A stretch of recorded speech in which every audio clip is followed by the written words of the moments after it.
when you started the firm that you had to understand that you were going to take a pay cut and that as an owner, you not always guaranteed payroll. And if you don't have the support at home to be able to make some of those decisions and take those sacrifices, you never have the chance to get the big reward at the end. Welcome back to the Sterling Family Law Show. I am your host, Tyler Dolph, and also the CEO of our law firm only marketing agency, Rocket Clicks, that was born out of our very own family law firm, Sterling Lawyers, that has grown to over 27 attorneys. Today, we continue our owner-operator series with Peter, who is a law firm owner out of Indiana, who's been practicing for almost 40 years. He spent over 10 years at a large law firm learning the ins and outs of running a business, as well as which practice areas he wanted to focus on, and now has been running his own firm for over 25 years. Peter, thank you so much for joining us on the Sterling Family Law Show.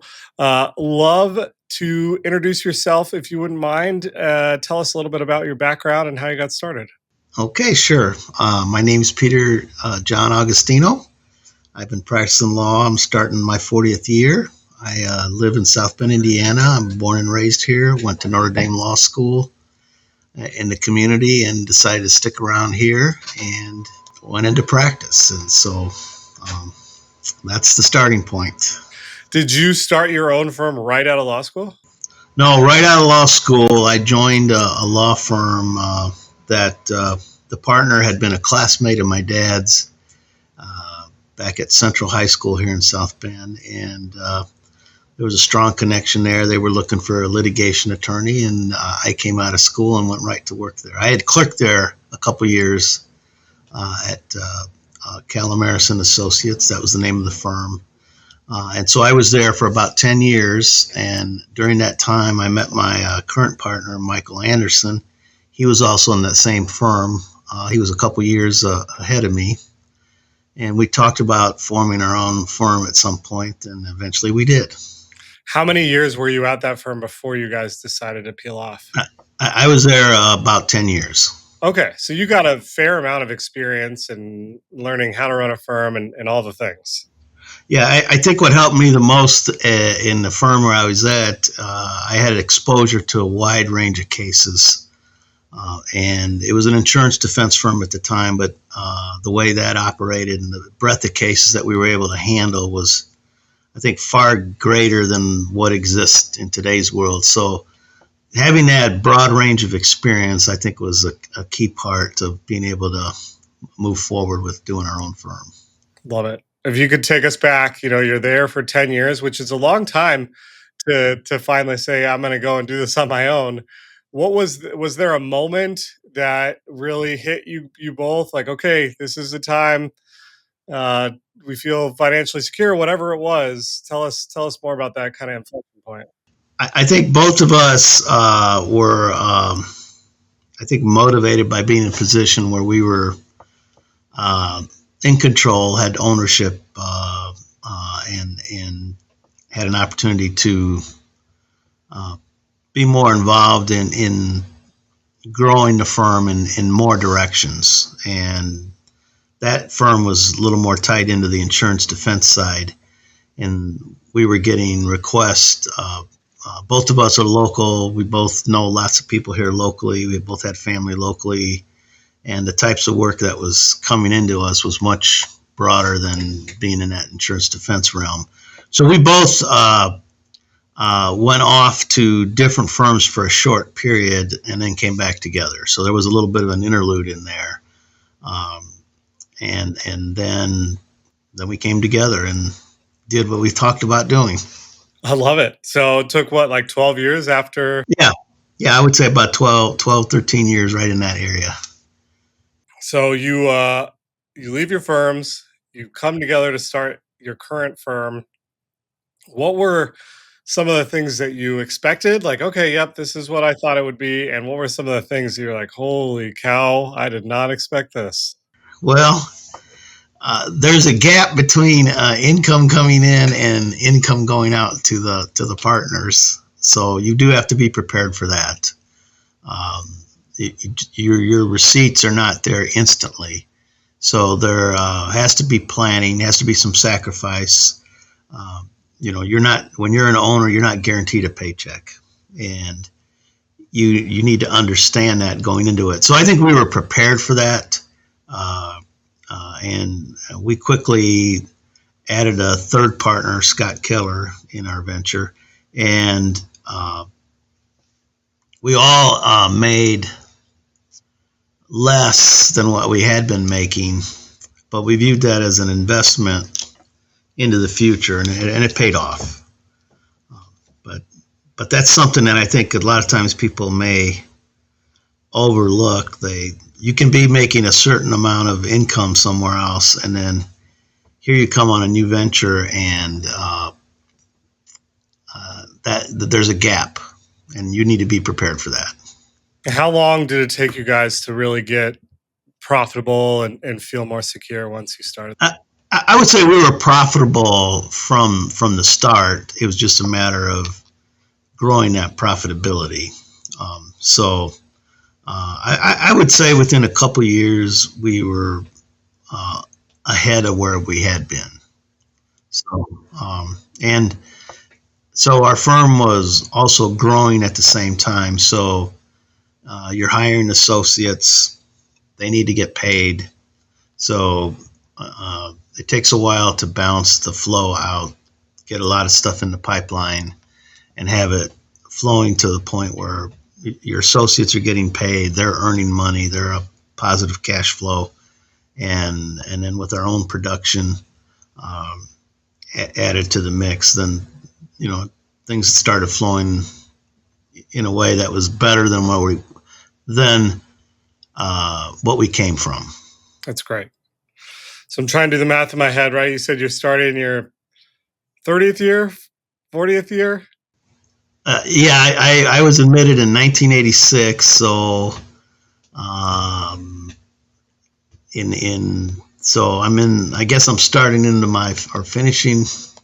I'm in my 39th year, I guess. Okay. Yeah.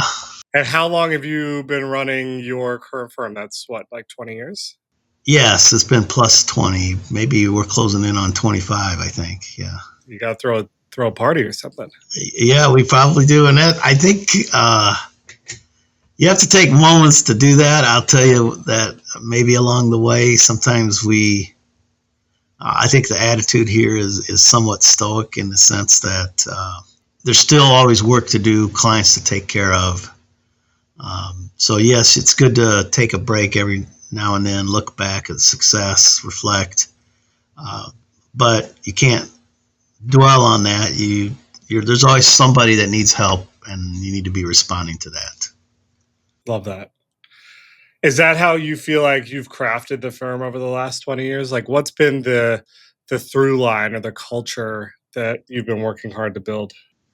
I believe that our number one trait is that we focus on taking care of the client.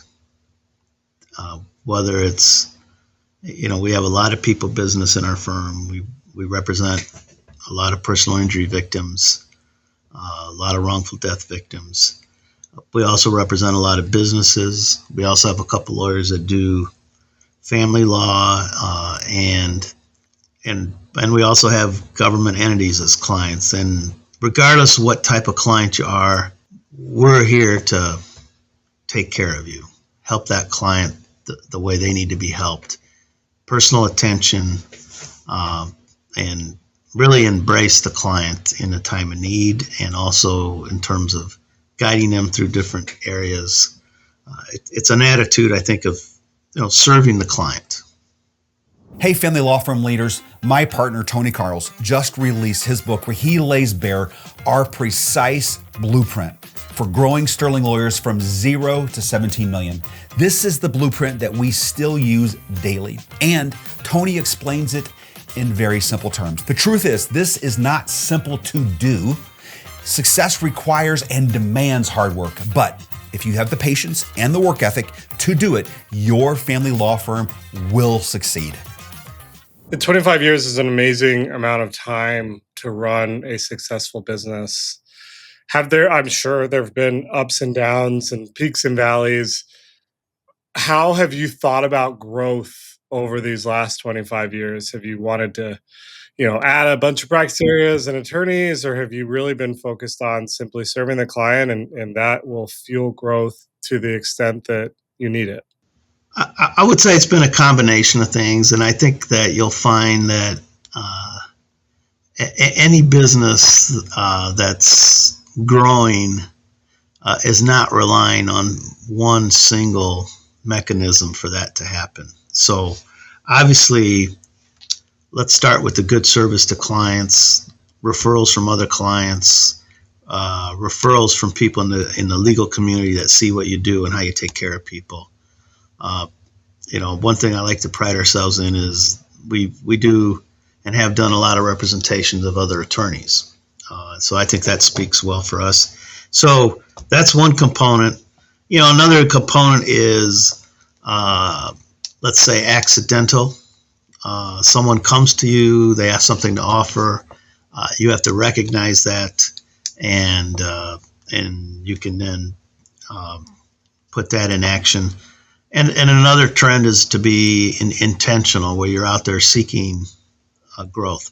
We're a general litigation and transaction firm in the civil arena, so we do have some guardrails on what we're feeding into our firm.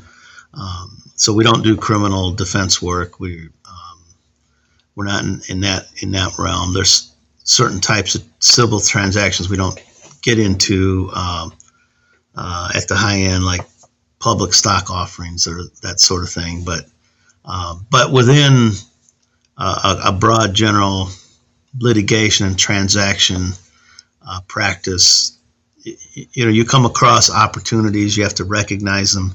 You have to be nimble in terms of reacting to them. I think that's one thing that's helped our firm is we don't have a very complicated bureaucratic management view.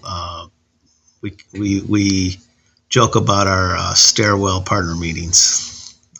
So we run into each other, we talk about something, we make a decision, and we support each other. And we try not to do anything that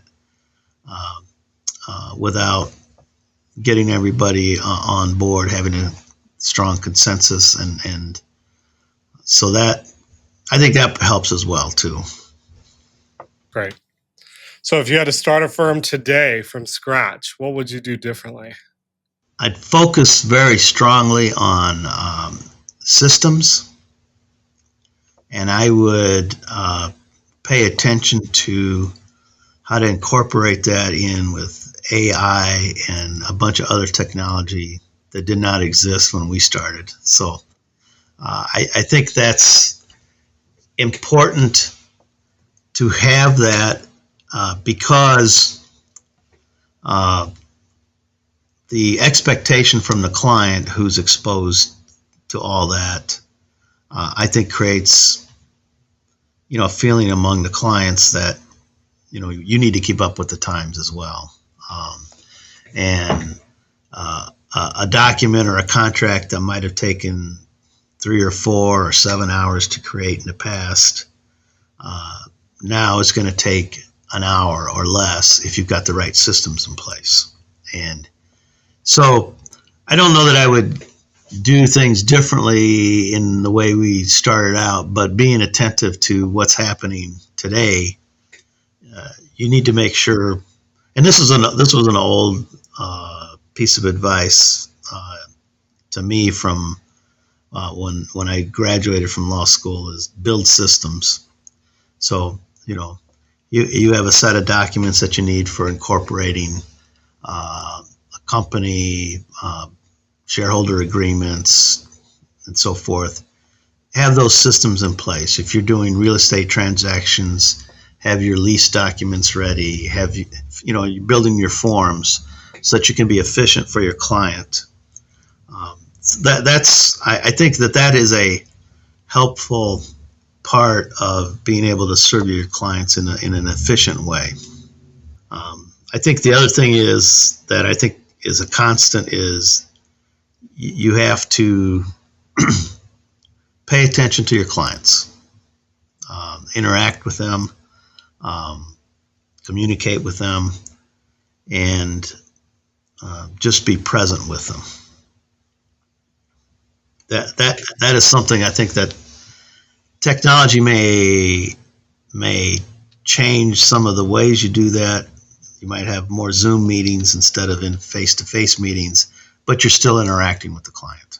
Yeah, I think as we think about AI, it's going to make our jobs more efficient, but coming back to being a great human, being able to listen to your clients, understand what they actually need, because sometimes they won't tell you, and do a great job during the case are all things that AI won't be able to replace, right? So Right. Yeah. back to the human connection. It's funny how things come around. I totally agree with that perspective. Good. Yeah, I think it's important. I think it's also too, as I'm rambling here on a few topics, but I think you have to have a sensitivity to how people in need react to crisis in their lives, whatever that might be, and understanding, how human nature is, how people suffer through trials and tribulations in their own life, and how they react. And because you're going to get clients that are going to be upset, lash out, don't understand what's going on. And it's easy, I think, if you've got thin skin, to feel you're being attacked, or you're doing something wrong. And that's not the case. So it's basically letting them blow off some steam sometimes, and then just focusing on what they need, and then bringing them back to that. And I found over the years that if you can do that with clients,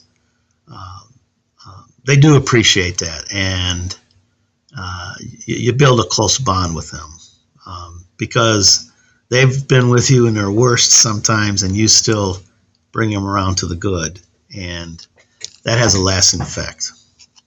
Well, and they're going to come back, right? With a multi-practice firm, if you do the right thing the first time, they're going to come back when they need something else. Yeah. And one thing that I've seen over the years too is that with a lot of our repeat clients, one thing that I hear is, "Hey, I know you're busy, but is there someone in your firm that can handle this for me?" And I like that, because it's a trust factor. They're trusting me to put them with the right person. They understand I can't handle everything, and it's a way to build the practice for the next generations. So that is rewarding to hear that. 100%. That's why you do it. Yep. Well, there's a motivation there, yes. Peter, as you thought about coming on this podcast, was there any additional wisdom you wanted to share with our audience as we're kind of closing out? Don't be afraid to do good, and don't have fear of the process and the fact that sometimes things may seem overwhelming. You have to have perseverance in this profession. I think you have to, if you want to maintain a good family life in a profession that's very demanding, then you have to communicate with your family. You can't assume they understand what you're doing or going through. So I've been blessed to be married now for 38 years. I have a loving, supporting spouse, and it's important to your overall well-being, but that requires communication with your family, so you can balance things out, and you can't overlook that, because if you're not in a good spot, you're not going to be able to serve your clients well. So I would add that to the mix. Love it. It's so good and so true, right? Like you can't You mentioned when you started the firm that you had to understand that you were going to take a pay cut, and that as an owner, you're not always guaranteed payroll. And if you don't have the support at home to be able to make some of those decisions and take those sacrifices, you never have the chance to get the big reward at the end. That's right. That's right. So so you can't like take for granted that everyone's just going to go along with you. You do got to like communicate. You got to communicate. So we all fall short of that. I know I have over the years, but it's something that I think is important for us to constantly remind ourselves on. We do have to communicate. More or less, obviously not the secrets of the profession or the confidential communications, but just where we're at. I'm going to be late tonight. I have to go take a deposition out of town. Whatever it is, people need to understand what's going on in the big picture, and that way they can be more supportive. That's right. Yeah, nobody likes a surprise. Exactly. Especially our spouses. Yes. Yes. Peter, I appreciate you. I appreciate your insights and your time this morning. I hope you have a wonderful rest of your day, and we'll look forward to talking to you soon.